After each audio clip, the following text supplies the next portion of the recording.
Bonjour à tous. Aujourd'hui, j'ai décidé de faire un live sur Twitch un peu particulier pour présenter le bilan de la chaîne YouTube.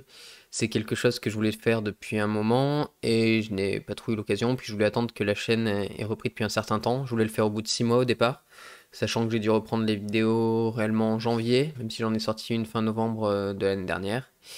Et donc je voulais voir après 6 mois où en était la chaîne. Bon, finalement, ce sera après, on va dire, 9 mois de chaîne.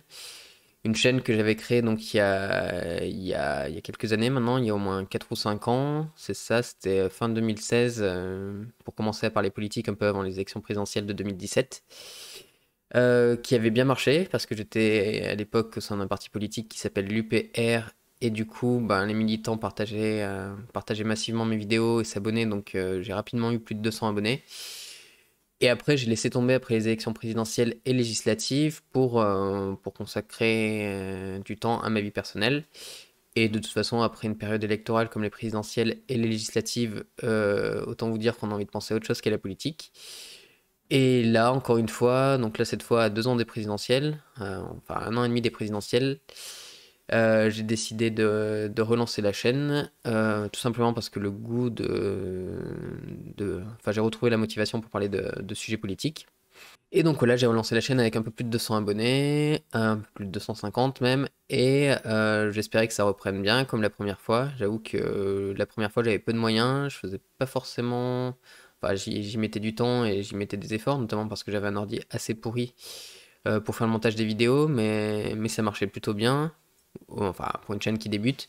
Et je pensais pas que ce serait aussi dur 5 ans plus tard de relancer une chaîne YouTube déjà existante, et c'est dur de recréer une communauté. Donc on va voir ensemble un peu les résultats de la chaîne, sachant que je vous l'expliquerai par la suite, mais l'objectif pour moi c'était d'atteindre en 1 an à peu près 1000 abonnés. 1000 abonnés et 4000 heures de vues sur les vidéos pour pouvoir la rendre monétisable. Au départ, je voulais pas forcément la rendre monétisable, mais le fait que YouTube de toute façon se permette de mettre des pubs sur les chaînes, même si le créateur n'en retire rien, je me dis qu'au moins s'il y a des pubs sur ma chaîne, je sais pas si c'est le cas actuellement, au moins ce serait intéressant que je puisse en retirer les bénéfices, vu que je passe quand même du temps à créer le contenu. Donc voilà, l'objectif c'était d'avoir 1000 abonnés et 4000 heures de vues en 1 an. Donc là on est sur la partie créateur de ma chaîne YouTube, et donc on va regarder un peu les stats ensemble, voir quelle a été l'évolution de la chaîne depuis que je l'ai reprise en main, et puis limite voir depuis sa création. Donc là ce que vous pouvez voir c'est donc l'accueil avec les dernières vidéos postées, le nombre de vues de chaque vidéo. Il y a une partie où on peut voir l'ensemble des vidéos que j'ai postées sur la chaîne, donc il commence à y en avoir un certain nombre. On voit que quand j'ai créé la chaîne, donc il y a 4 ans, pas 5 ans encore, il y a 4 ans, le design des miniatures était loin d'être ce que j'essaie de donner aujourd'hui. J'essaie quand même de créer quelque chose de plus propre qu'à l'époque. Mais ce qui est intéressant pour moi de vous montrer aujourd'hui, c'est plus la partie gestion des vidéos et un peu analyse, données analytiques du contenu. Donc on va regarder tout ça ensemble. J'avoue que je le regarde de temps en temps, mais j'ai pas forcément tout en tête. Donc pour ceux qui connaissent pas, ça permettra de voir un peu comment ça se passe derrière les créateurs et voir à quoi ils ont accès. Donc là, il y a mes vidéos. Elles sont évidemment toutes publiques pour que vous puissiez les voir et les partager. Sans restriction. Il y en a juste une où j'ai eu une réclamation, une ou deux où j'ai eu des réclamations parce que de temps en temps je mets des extraits, de chaînes, par exemple France 2, des extraits de l'INA, etc. Donc de temps en temps, il peut y avoir des réclamations. Sachant que la plupart du temps, quand il y a des réclamations vraiment fortes qui m'empêchent de partager les vidéos, ben je cut la vidéo pour que vous puissiez avoir accès à la vidéo, tout simplement. Sinon, elle est simplement pas publiable. Et que là, la plupart du temps, c'est des réclamations qui font que ce ne serait pas éligible à la monétisation. Mais vu qu'actuellement, je ne suis pas monétisé, j'avoue que je le laisse comme ça. On voit les dates de publication, on voit que j'essaie quand même de poster régulièrement. Là, on voit depuis juillet, par exemple, j'ai posté 1, 2, 3, 4, 5, 6, 7, 8, 9, 10, 11 vidéos pendant l'été. Donc j'essaie quand même de poster régulièrement, d'essayer de faire vivre la chaîne. On voit que le nombre de vues est malheureusement, bon, déjà est stable. Ce qui est bien, c'est que globalement, j'arrive quand même à conserver un noyau dur on va dire d'une cinquantaine de personnes qui doivent me regarder assez régulièrement et qui me permettent de garder un brin de motivation. Quand j'essaie de faire des vidéos un peu plus d'actualité, le nombre de vues augmente, comme celle-là sur la vaccination et le pass sanitaire où je suis monté à 434 vues. Celle-là où je réagissais à une vidéo de Cyrus North où je suis monté à 147 vues. Ensuite, on peut voir le nombre de commentaires, le pourcentage de j'aime sur mes vidéos. Donc globalement, ben, j'ai pas beaucoup de haters, j'ai beaucoup de j'aime. Celle sur le Covid a attiré quelques dislikes, celle sur Cyrus North quelques dislikes. Forcément, les vidéos les plus vues vont aussi être vues par des personnes qui n'aiment pas. Bon, ensuite, ce qui est intéressant, c'est vraiment les données analytiques. Ça vous permettra de connaître l'évolution de ma chaîne, ce qui est le but de cette vidéo aujourd'hui. Donc, ce qui est intéressant, c'est que j'ai dit que j'ai repris la chaîne il y a à peu près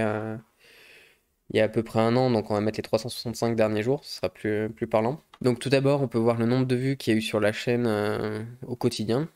Et donc sur la période, j'ai attiré 3900 vues sur la chaîne depuis que je l'ai reprise. Donc on voit qu'au début, ben, forcément, il y a encore quelques personnes qui regardaient ma chaîne alors que je postais plus, pour voir probablement les anciennes vidéos. Quand j'ai fait une vidéo de présentation, j'ai eu quelques vues sur la vidéo de présentation, puis après on voit que les pics ont tendance à augmenter, avec ce gros pic quand j'ai fait une vidéo sur la vaccination et le Covid-19. Et ça, ce pic, c'était pour quelle vidéo? La réaction d'Emmanuel Macron avec McFly et Carlito. Donc voilà, à peu près 4000 vues depuis que j'ai repris la chaîne pour une durée de visionnage de 328 heures. Donc je vous disais, moi, l'objectif que je me suis fixé, c'est d'atteindre 4000 heures. Donc je suis même pas à 10% de l'objectif, alors que j'essaie quand même de faire du contenu. Donc cet objectif de 4000 heures va vraiment falloir que la communauté augmente et donc que j'atteigne ce pic de 1000 abonnés. Sinon, je n'y arriverai jamais. À moins de poster une vidéo par jour qui est vue par 30 personnes et ça demande trop de boulot pour que je le fasse. Et on peut voir le nombre d'abonnés. Donc il y avait quelques personnes qui s'abonnaient spontanément ou qui se désabonnaient spontanément jusqu'à ce que je reprenne la chaîne. Et cette année, j'ai attiré des nouveaux pics d'abonnés.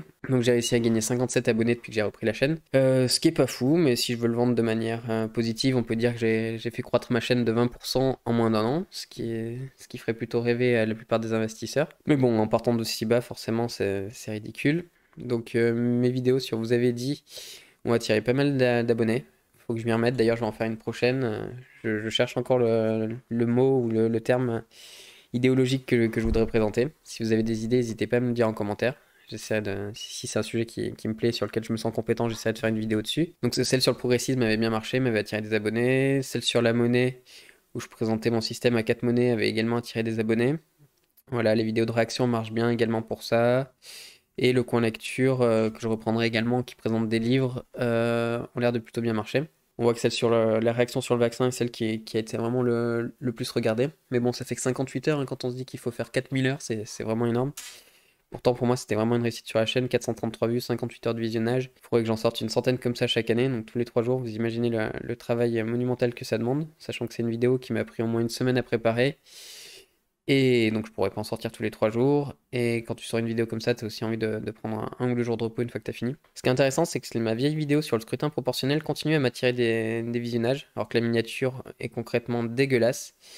Mais le truc, c'est que c'est une vidéo qui avait fait beaucoup de vues à l'époque et du coup doit être mise en avant par YouTube. Donc beaucoup de gens la découvrent encore actuellement. J'ai eu 326 vues sur cette vidéo, alors que je l'ai vraiment postée le 23 juin 2017, vous vous rendez compte, il y a plus de 4 ans. L'autre vidéo que j'avais fait pour reprendre la chaîne sur le récapitulatif du Covid-19, où je récapitulais un peu tout le désastre sanitaire qui avait été la gestion du Covid-19 par le gouvernement, elle avait bien marché aussi avec 227 vues. Donc comme je vous avez dit une série de vidéos sur des termes idéologiques qui sont un peu détournés.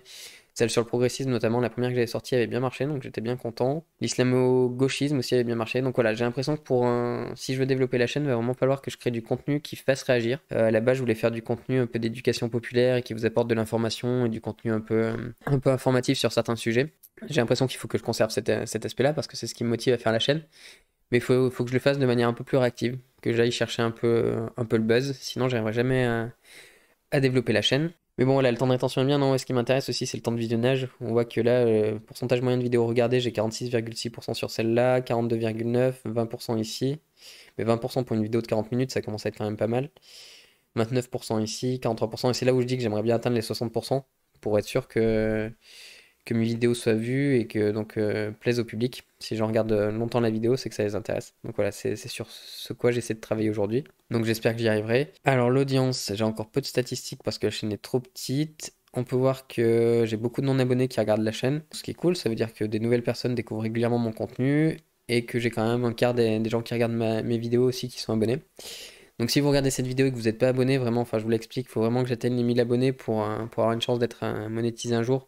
Donc je vous incite à vous abonner, ça m'aidera énormément, ça vous coûte rien. Abonnez-vous que si ça vous plaît, bien sûr. La monétisation, comme je vous expliquais, donc voilà où en sont les chiffres. J'en suis à 314 abonnés sur 1000, donc on voit la jauge qui n'a pas encore atteint la moitié. 323 heures de visionnage sur des vidéos publiques sur 4000 heures requises. Donc là encore une fois, La jauge, je la vois à peine bouger, donc c'est pas démoralisant, mais il faut quand même garder la motivation pour être un petit youtubeur aujourd'hui. Je peux regarder depuis toujours aussi, ce qui peut être intéressant, depuis toujours. On verra la différence avec quand j'avais lancé ma chaîne au départ. Donc la vidéo qui a le mieux marché de ma chaîne depuis toujours, c'est clairement celle sur Asselineau et le complotisme. Réponse à Usul et Linguisticae. Donc deux youtubeurs qui avaient un peu défoncé Asselineau lors des élections de 2017. Donc je m'étais permis de réagir parce que je soutenais ce candidat à l'époque. Et c'était vraiment des attaques à charge. En fait, je voyais pas pourquoi ils s'attaquaient plus à Asselineau qu'à d'autres représentants politiques. Et ça m'avait bien gavé, donc j'avais fait une vidéo de réaction qui avait bien marché, forcément, vu que j'étais au sein de l'UPR et que tous les gens de l'UPR avaient voulu regarder la vidéo. J'étais monté à 9500 vues. Si j'arrivais à revenir à ces chiffres-là, je serais totalement satisfait, hein. Je veux pas faire des millions de vues, mais revenir à quelques milliers de vues par vidéo, ça fait quand même bien plaisir. J'imagine qu'elle continue à être regardée encore aujourd'hui. Ouais, j'ai encore quelques vues de temps en temps. J'avais fait un top 10 des raisons de voter pour François Asselineau à l'époque, qui avait bien fonctionné aussi, avec 5000 vues. J'avais présenté tous les candidats à l'élection présidentielle 2017, qui avait fait 4500 vues. Donc ça, je referai ce genre de contenu à l'approche des élections présidentielles, quand j'aurai enfin la liste définitive des candidats. J'essaierai de vous faire une rétrospective de leur parcours, de leur situation actuelle, de leurs idées politiques. J'essaierai de faire aussi bien, voire mieux qu'en 2017. Je m'étais vraiment appliqué sur cette vidéo, j'étais vraiment content qu'elle ait fonctionné. Les premières vidéos de la chaîne, j'étais vraiment très regardé. Et là, je sais pas ce que sont devenus les abonnés qui regardaient à l'époque, mais... mais apparemment, ils sont plus sur YouTube. Donc, on voit vraiment que les vidéos les plus populaires depuis la création de la chaîne, c'est les vidéos que j'avais sorties au début. La vidéo qui a le mieux marché est en 14e position depuis que j'ai repris la chaîne. Donc, bon, faut laisser le temps à la vidéo de se faire sa place. Et forcément, avec le temps, elles vont être plus vues, mais vraiment, j'étais en centaines, en milliers de vues quand j'avais créé la chaîne au départ. Et je suis plus qu'en dizaines, 11 centaines de vues aujourd'hui. Donc voilà. Je continue à garder la motivation. Là, j'ai été très disponible ces derniers temps parce que j'étais en période de chômage, mais je vais reprendre une activité en septembre. Donc, j'aurai peut-être pas la même productivité qu'aujourd'hui. Donc, il faudra vraiment que je m'applique sur les vidéos que je fais et que je réfléchisse vraiment aux vidéos qui peuvent vous intéresser et qui peuvent donc d'une part m'attirer de l'audience, mais également vous intéresser, donc apporter une plus-value pour vous. Parce que j'imagine que vous avez autre chose à faire que regarder des vidéos qui ne vous intéressent pas. Globalement, ben, les gens qui regardent ma chaîne sont en France, en Belgique, en Suisse, au Canada, donc c'est francophone forcément. J'ai aussi des gens qui sont en Algérie apparemment qui me regardent. Donc ça, c'était plus vrai pour l'époque. Aujourd'hui, je sais plus quel est mon public, mais forcément tout est biaisé, là, vu que je pense sur un an. Je sais pas si je peux regarder depuis un an. À mon avis, ils vont me dire que j'ai pas assez de données pour qu'ils sortent les stats. Ouais, c'est ça, j'ai pas assez de données démographiques. Mais globalement, les gens qui regardaient mes vidéos étaient des gens qui ont à peu près mon âge. Donc à l'époque, j'avais entre 25 et 34 ans. Aujourd'hui, j'ai entre 35 et 44 ans. Donc globalement, c'est des gens qui sont comme moi, hein, qui me regardent. Il y avait quelques jeunes qui me regardaient, quelques personnes plus âgées.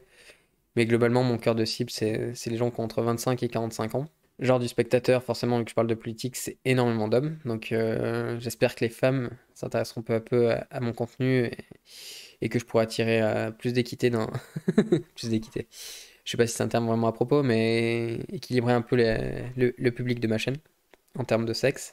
Dites-moi, les femmes qui regardent mon contenu, ce qui pourrait vous intéresser. S'il y a des femmes qui sont pas totalement satisfaites de ce que je produis, n'hésitez pas à me dire ce qui pourrait améliorer ma chaîne et ce qui pourrait plus plaire à la communauté féminine. Après, si c'est simplement de ne pas parler politique, ben, effectivement, ben, je pourrais pas y faire grand-chose. J'ai pas assez regardé pour pouvoir t'aider, mais je garderai la question en tête. Mais oui, si tu peux me donner des conseils en commentaire sous mes vidéos. Vraiment, après, mon but premier, c'est de me faire plaisir. Donc voilà, si ça me plaît pas de faire des vidéos sur YouTube, j'arrêterai. Mais si je peux vous faire plaisir également, ben, c'est du bonus.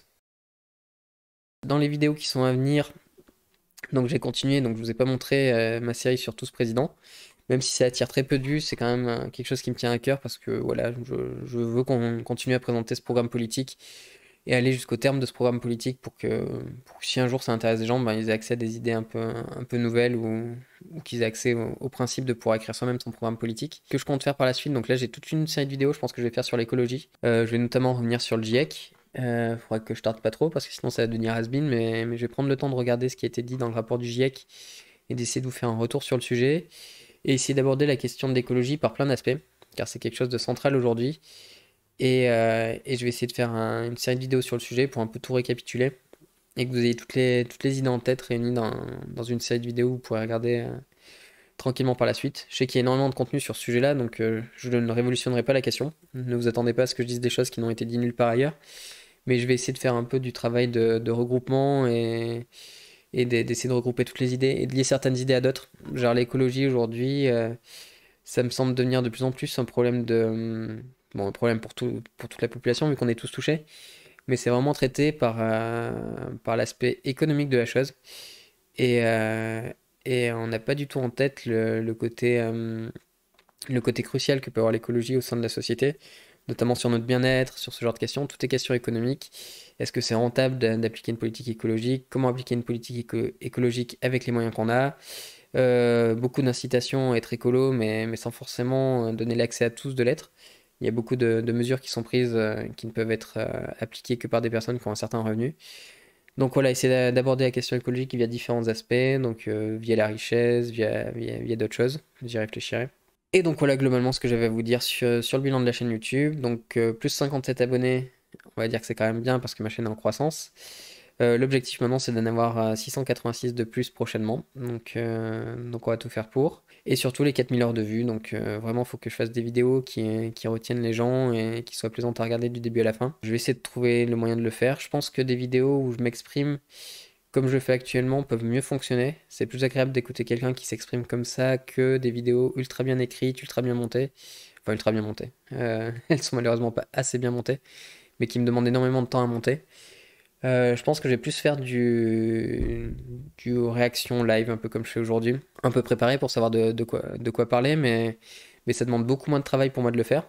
Et j'aurai beaucoup moins de temps à partir de la rentrée, donc ce sera plus facile pour moi de faire ce genre de vidéo. Et surtout, c'est plus vivant. Donc je pense qu'écouter quelqu'un parler, c'est plus intéressant. Donc après, le travail de montage sera juste d'essayer d'éviter les redites et d'essayer de garder que le contenu essentiel de ce que j'ai dit. Mais du coup, je pense faire des lives sur Twitch où je m'exprimerai sur un sujet comme je le fais là et je le remonterai sur YouTube pour garder les meilleurs passages.